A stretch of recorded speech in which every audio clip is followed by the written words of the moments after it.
Naisip ko palang palagyan din ng sticker paper itong lamesa namin kasi tingnan nyo naman mga mima, ayan. Lobo-lobo na siya, gawa nga na lagi siya nababasa.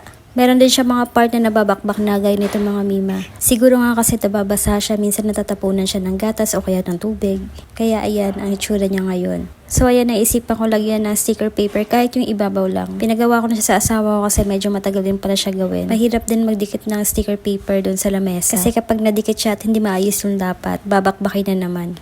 Pero ayan mga mima, tinutulungan ko siya, ako yung tagahila. Ito palang sticker paper nito mga mima, hindi siya nababasa. Kaya kapag natapunan siya ng tubig o kaya ng dumi, madali lang siya linisin. Hindi din siya kagaya ng iba na sobrang nipis. Para siyang goma kapag nahihila, hindi agad siya napupunit. Hindi ko alam kung ano tawag doon, pero ganun nga siya. Kapag hinila mo siya, hindi agad siya mapupunit. Laking tulong din yung nagawa ko dito mga mima kasi ako yung tagahila tsaka tagaangal char. At syempre kapag gumawa kayo nito mga mima, kailangan meron talaga kayong pasensya. Kasi nagkakaroon din siya ng mga bubbles lalo na kapag mali yung pagkalapat mo o mali yung pagkadiin mo sa kanya. So ito na pala mga mima yung final look niya.